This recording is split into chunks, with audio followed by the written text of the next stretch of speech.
God, it is toasty. Woo, man. Oh, my lens is all fogging up. Alright, so we are on the way to Brad's place. I actually just went to McDonald's, got the kids some Happy Meals. You know what I'm saying? I got myself some lunch, and so yeah, we are, well, Brad's kids. I don't have kids. But for real, we're gonna go and start the whole, I'm gonna disassemble the whole process, the whole motor today. Well, at least, not the whole motor, the whole front end of the motor, get that to a point where it's ready. Well, hope. So the plan for today is disassemble the front end of the motor, get a new timing belt on, hopefully get the thing running and started, and good to go again. So yeah, I guess we'll get through this, man. We're gonna get through this. We'll get it running. We'll get it right to where it needs to be.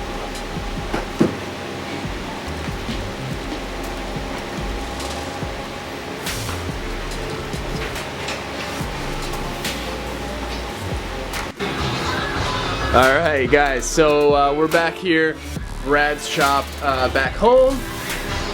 I've started the de-assembly process. I figured I'd just kind of get to it just because, well, first off, the battery was dead, so I'd let it charge up, but this is all stuff that you guys have seen me do plenty of times before. As you can see, we have it in a state where we're almost there. Just got to basically take the radiator out. Just got to take the upper hose off, and from there I think it'll be good to go ahead and rip off the crank pulley. I already loosened the bolt, but all right, check the belt out, guys.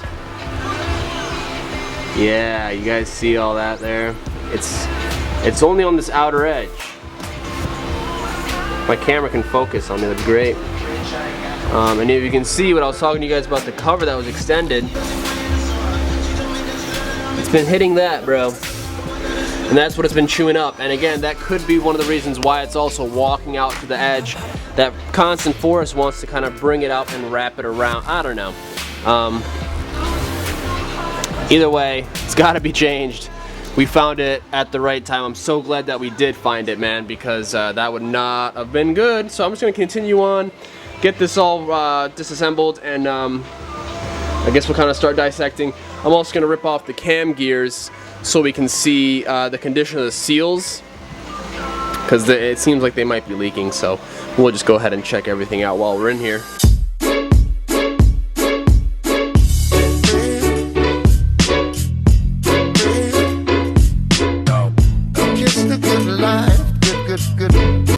Really not a fan of installing and taking that radiator out. It's such a tight fit, man. Like, it's crazy how it gets in the way of everything. So, but it's out. Here we are now. I just figured I'll show you guys this whole little pulley puller technique deal here. You can get one of these you can rent one at AutoZone. You can buy one for pretty cheap. Essentially just screws into the holes that are into the crankshaft pulley itself, and then you keep your factory bolt in there. Just obviously take it out and then thread it in a few threads, and then basically this like rod pushes up against that and pulls it out as you tighten it. So it's pretty neat. It definitely helps you out big time, because otherwise you'd probably be pretty stuck.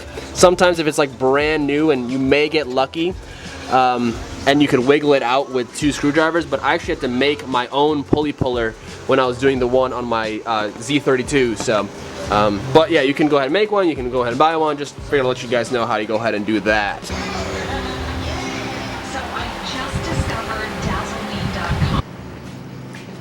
Alright guys, so I think we found, I'm pretty sure we know why the belt was walking off the cam gears. So, here's the deal. We took the crank pulley off. There's supposed to be a shield right here, like a plate, like kind of like a dust shield. That shield is what keeps the belt on the gear. So that was never even installed when putting the motor together. So that's kind of annoying, but I mean, you know, at least it was something that was kind of noticeable. I did, like, in the back of my mind, obviously I've never built an RB personally myself. I plan to eventually one day, but this one I didn't build, obviously, and yeah, that should have been there. that should have been there. So if we look at this, as you guys can see, the upper part is like an added on piece. So if we go up top here, you can see, like, you guys can kind of see like a little shiny spot in that corner up here. That's where it was rubbing, and you also even see like a little, like, And you can see kind of where it chewed away at a little bit also. So what we're gonna go ahead and do, because we obviously don't have one of those, well, I mean, I say obviously, we don't have one of those dust shields just right now laying around. I'm sure we could go ahead and maybe use like a 300Z one or something along those lines from a VG, but look at here, we have a beautiful RB20 that we're actually gonna go ahead. Brad was like, yeah, just rip off the crank of this thing and then go ahead and take it, rob it from here. So that's what we're gonna go ahead and do. So I'm gonna try and get this thing off and yeah.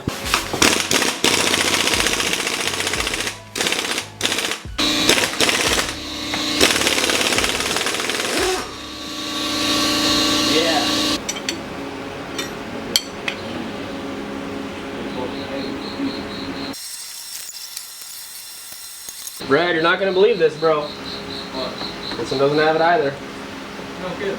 Well, somebody's done a time bill on that one. Yeah, not here. Right, don't have one either. No, I totally believe it because that's the one that jumped time. I didn't even think of that.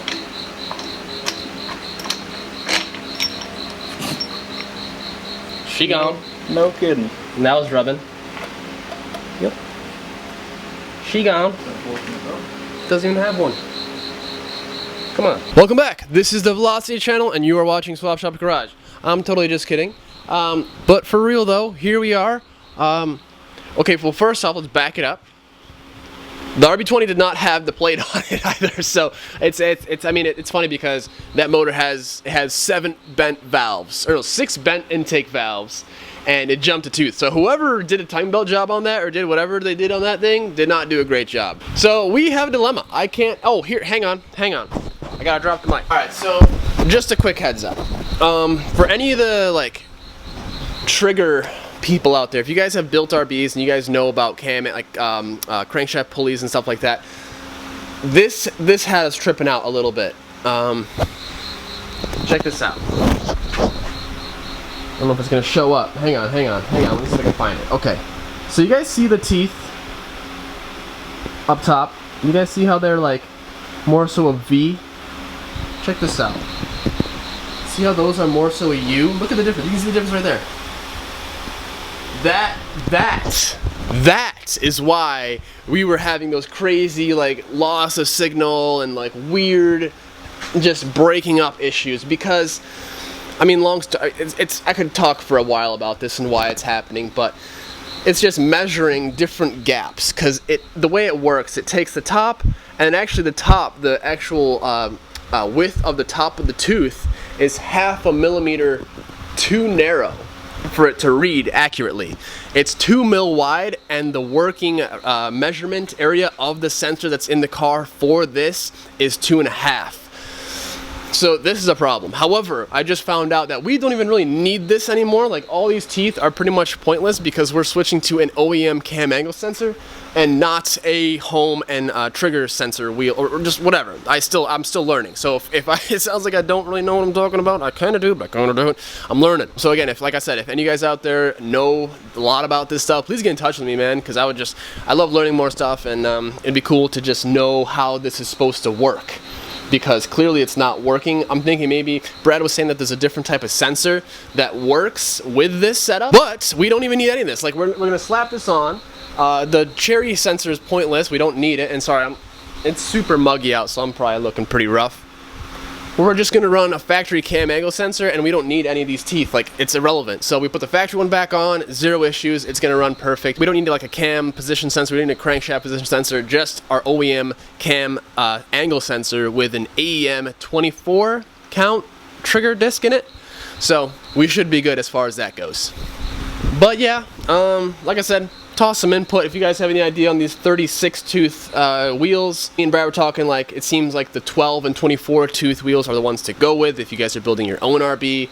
Maybe you should veer away from the 36, or just stick OEM cam angle sensor and toss an AEM disc in it. Honestly, that's probably what I'm gonna do when I go like crazy horsepower RB and RPM wise. But yeah, man, so I don't know why I'm still holding this. It just feels legit as hell. So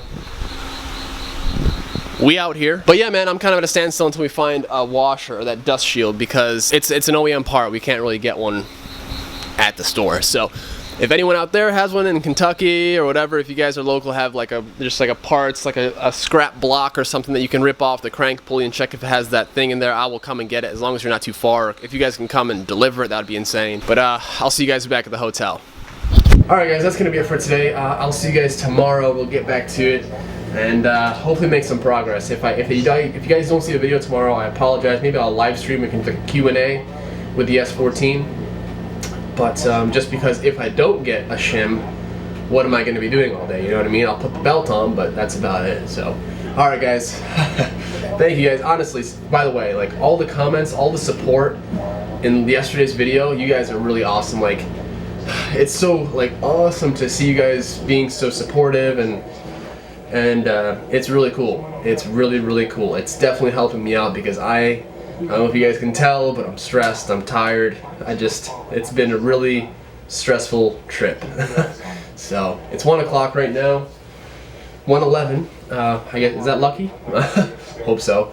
But alright guys, I'm out. Instagram, Facebook, Snapchat, Twitter, all down below. Follow me, subscribe, turn those notifications on, and we will get the thing on the dyno and properly tuned definitely this week. I mean, we have no choice. So, alright guys, thank you again. I'll see you guys tomorrow, hopefully. If not, live stream, keep an eye out for that. I'll see you guys then. Peace.